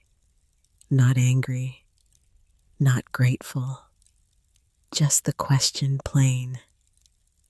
He was quiet for a moment. Then he said, "I stood at that crack in the wall and watched your boy talk to his bean plants." He stopped, looked down at his hat. "My wife used to do that. Talk to things she was growing. Said they needed to know someone was paying attention." A pause. "I spent the last 10 years trying to get more land, more water, more of everything. And somewhere in there, I stopped paying attention to what I already had." He paused again. She left. Can't blame her, honestly. Wren said nothing. "I'm going to lose the ranch," he said, "without the Meridian deal. Can't keep up the payments." He shrugged one shoulder, like he was setting something down. "But a man who can't grow a thing doesn't have the right to take what someone else grew. My wife would have said something like that. She was usually right about that kind of thing." The room was nearly empty now. Just the two of them and Callum near the door, and Driscoll already outside on the steps. Wren thought about what to say. She could say, "I'm sorry about your ranch." She could say it didn't have to go this far.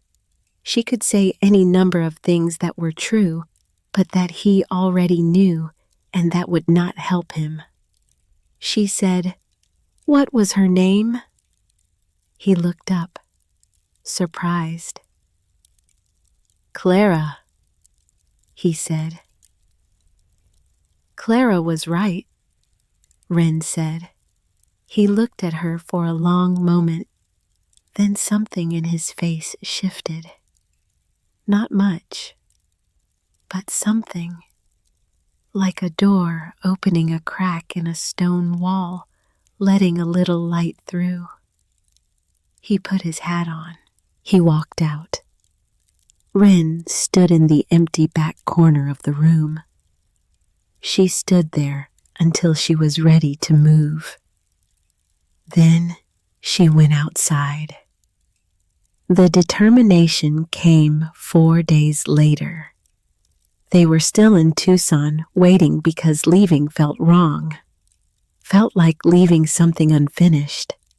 They had walked the same streets 3 times, eaten at the same boarding house table. Owen was not there to ask questions, and the absence of his questions made the waiting louder. On the 4th morning, a clerk from the land office appeared at the boarding house door with a sealed envelope. Wren took it. She stood in the doorway and looked at it for a moment. Callum came up behind her. Driscoll was at the table with his coffee. She opened the envelope. She read it standing in the doorway with the morning light coming over her shoulder. The language was formal, dense, the kind of legal prose that took 3 sentences to say what 1 sentence should. She read it twice, slowly. The second time more slowly than the first. And then she understood it. The survey discrepancy in the 1884 boundary filing had been formally documented. The deliberate inaccuracy in the northeast corner marker placement was sufficient to invalidate the boundary as a prior claim. Driscoll's testimony combined with the physical survey maps constituted evidence that the boundary had not been established in good faith. The Meridian water rights argument, absent the supporting boundary claim and absent the cooperative claim that had been withdrawn, did not have sufficient legal foundation to supersede a valid homestead filing with documented improvements. The Hart homestead claim was confirmed. They were not being removed. She lowered the letter.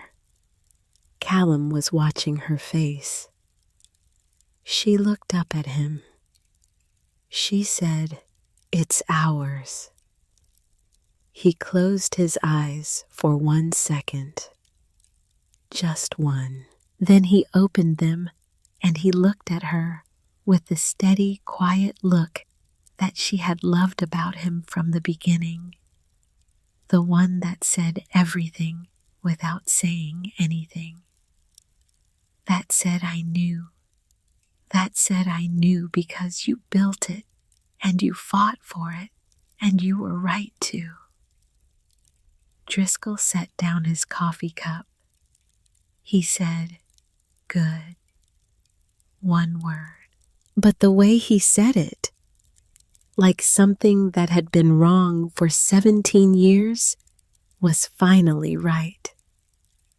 Like the thing he had buried in the 3rd terrace, and the years of silence that followed, and the weight of what he had done and not done, had shifted slightly in his chest.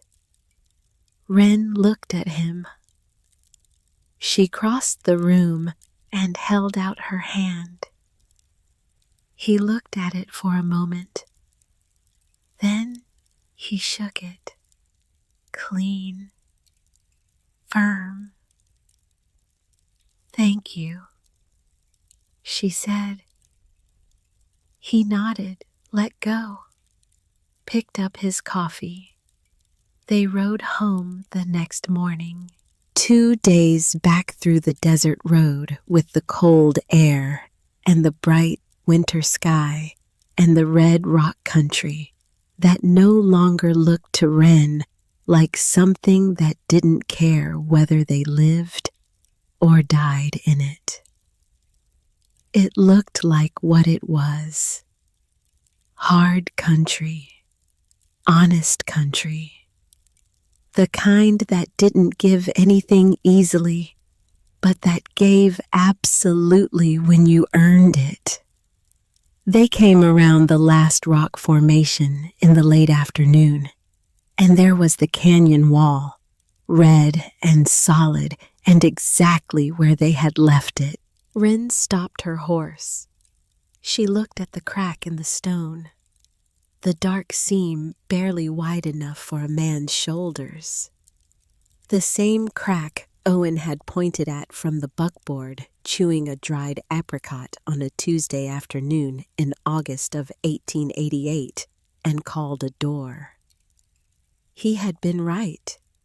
It was a door. She climbed down from her horse and walked to it and pressed both hands flat against the warm stone on either side of the crack. The canyon wall was still holding the last heat of the afternoon, giving it back, patient and absolute. She went in, through the narrow passage, the walls brushing both shoulders, the turn, and then the opening. Owen came running from the direction of the terraces with his arms out wide. She caught him.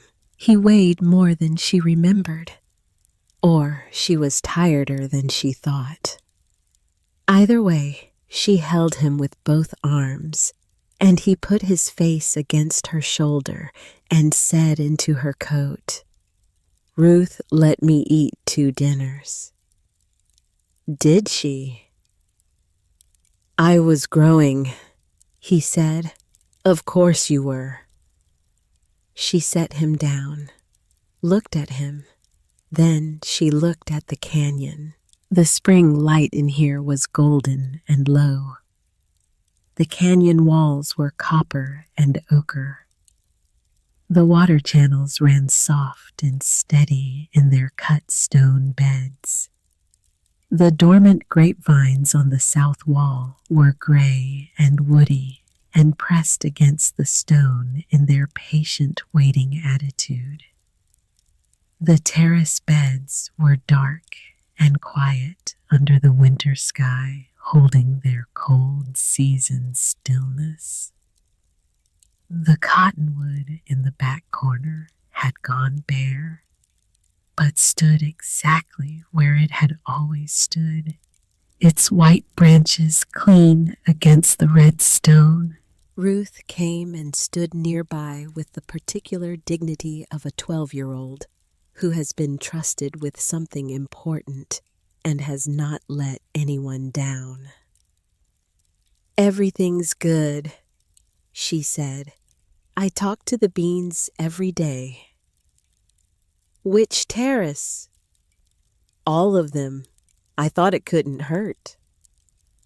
"It can't," Wren said. Callum came through the passage. Then Driscoll, who had ridden with them as far as the canyon, and then said he was heading on north and would be in touch if the land office needed anything further. But he had stopped at the entrance, and he had come through. He stood at the edge of the canyon floor, looked around.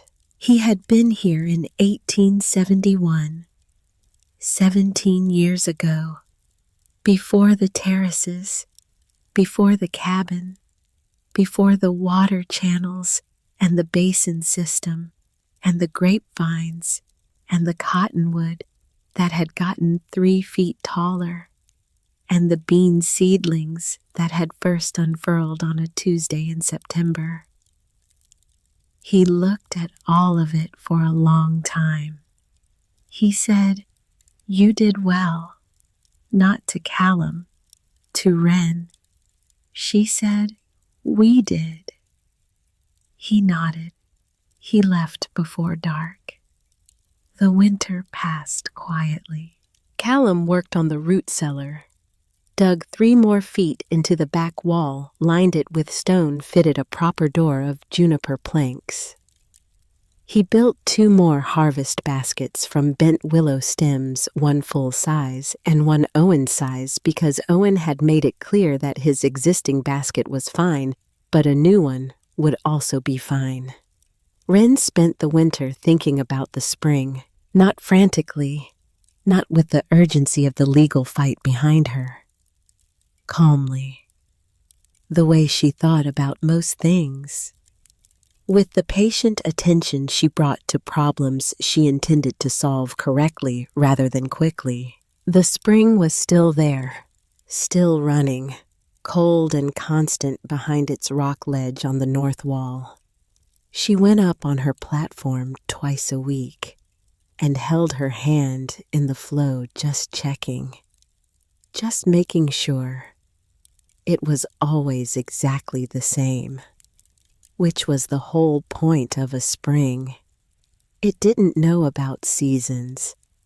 It didn't know about drought or frost or the particular cruelty of land speculators. It just ran. She was going to need to figure out how to bring it down. Not this spring, maybe not next, but eventually. There was more water up there than they would ever use for the garden. More than for the cabin and the animals and everything they needed. The spring was bigger than their needs, and the question of what to do with the rest of it was one she turned over in her mind through the cold months while she mended and cooked and planned. She had some ideas. Spring came back to the canyon the way it always did, in layers. The grapevines first. By late February, they were showing the tight, hard buds of new growth, small and dark red, at the tips of the gray, woody stems. Owen checked them every morning. He had made this his particular responsibility and took it very seriously. "Not yet," he would report. "Not yet. Still not yet." "Okay." Then one morning in early March, he came running into the cabin while Wren was still at the stove and said, "They went." She turned around. He was holding out one hand with a single grapevine leaf in his palm. The first of the season, small and perfectly formed. The spring green of it so bright it almost hurt to look at. She took it from him. She looked at it. Then she put it on the table and went and got her coat because you couldn't just stand inside with a thing like that. The strawberry runners in the lowest terrace showed 2 blossoms that same week, white and small and delicate against the red stone. And the onion sets she had planted in February were pushing up thin, pale shoots. And the soil in the bean terraces had that particular dark living smell that meant the cold had broken deep enough for things to begin. She got the seed box from under the floorboard. She opened it at the table. Owen came and sat across from her with his chin in his hands and watched while she sorted through the packets. "Can I plant the beans?" he said. "Can you remember how deep?" He held up his thumb. "This much." "That's right." And then you water them, but not too much. Right. And then you talk to them. That's the last step, she said. The most important one, he said. She looked at him across the tin box. He had gotten tall. Not tall the way trees were tall. Tall the way children got tall when they were growing into themselves. Losing the baby roundness in his face. Starting to look like a person with opinions. He had opinions. He had quite a lot of opinions, most of them about plants. She handed him the bean packet. He took it with both hands, carefully, the way she had always held the box itself. She noticed that. She looked at the table, at the seed box, at the oilcloth paper with Driscoll's handwriting and the year 1871 and the sentence about the water. She had kept it in the box since the day she found it. It belonged here, with the seeds, with the things worth protecting. Mama, Owen said. Are we going to be here next year too? She looked at him. Yes, she said, and the year after. Yes. Forever. She thought about the canyon walls around them, the water running in the channels, the spring on the north wall that would outlast everyone in this room by centuries.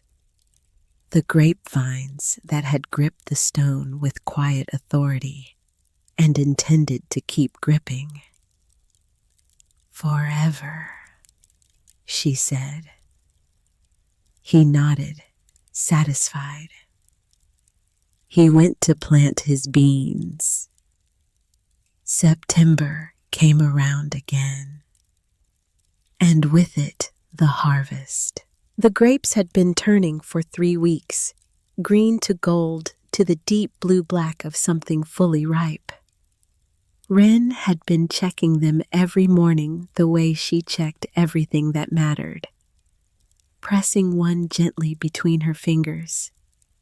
Not quite, almost. Then one morning she pressed a grape, and it gave way, and the juice ran dark across her fingers, and the smell of it hit her all at once. Sweet, deep, the warm, fermented sweetness of fruit that had come fully into itself. She stood at the south wall with the smell of ripe grapes in the September air, and the canyon walls going gold above her in the early light. She called them. Owen came first running. Callum came from the cabin, already knowing from the way she called. She had built 3 harvest baskets over the winter, full size for her and Callum. Owen's size for Owen fitted with a proper handle he could carry with both hands.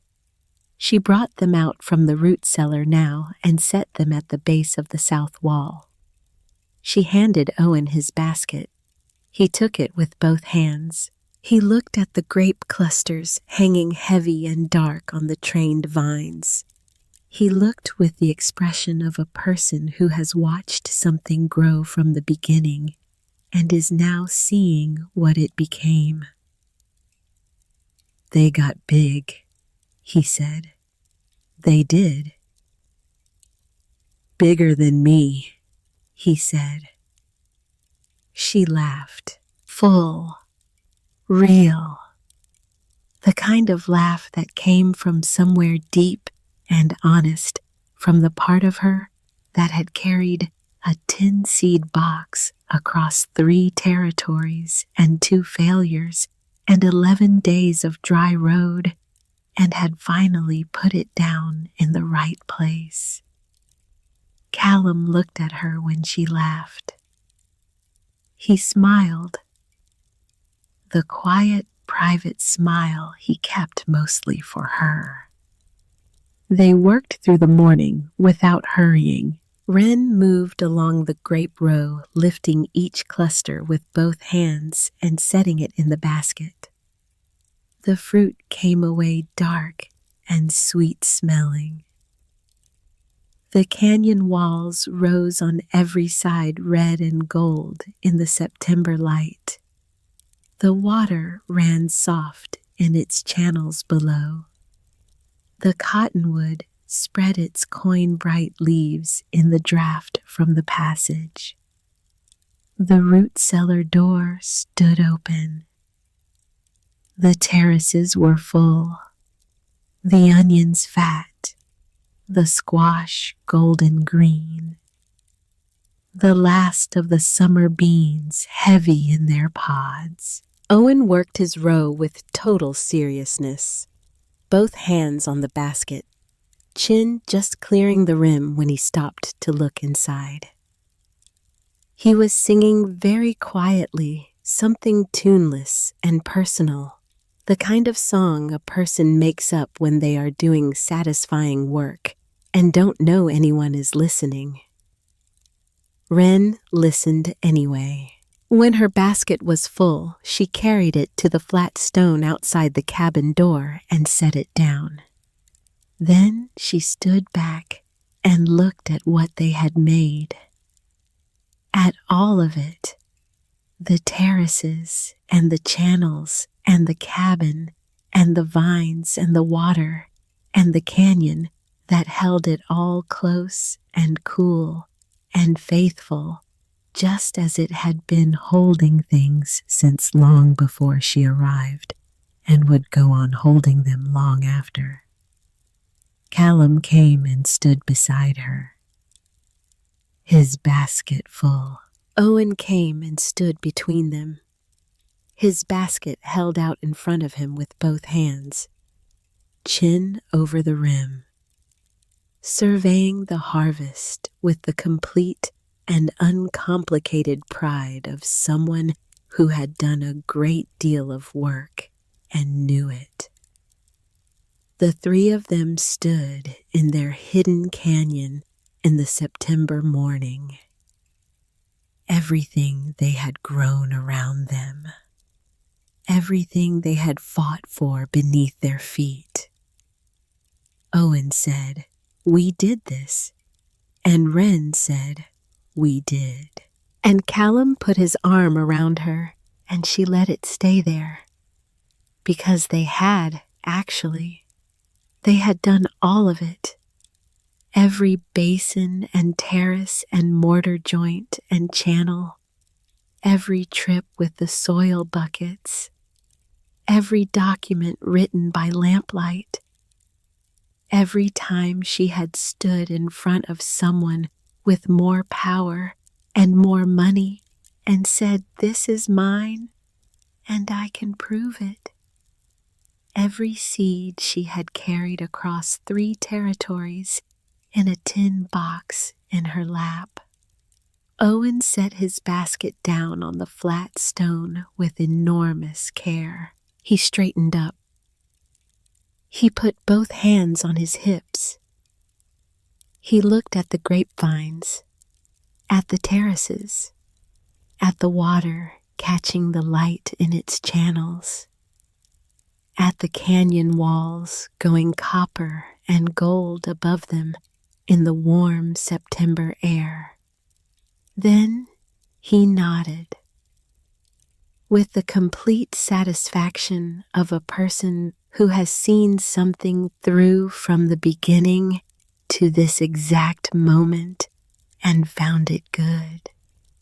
And the canyon held them the way it always had, close and cool and faithful. And the water ran on in its channels unhurried and steady, the way it had run long before they arrived. the way it would run long after, as if it had always known they were coming, as if it had simply been waiting for someone to find the door.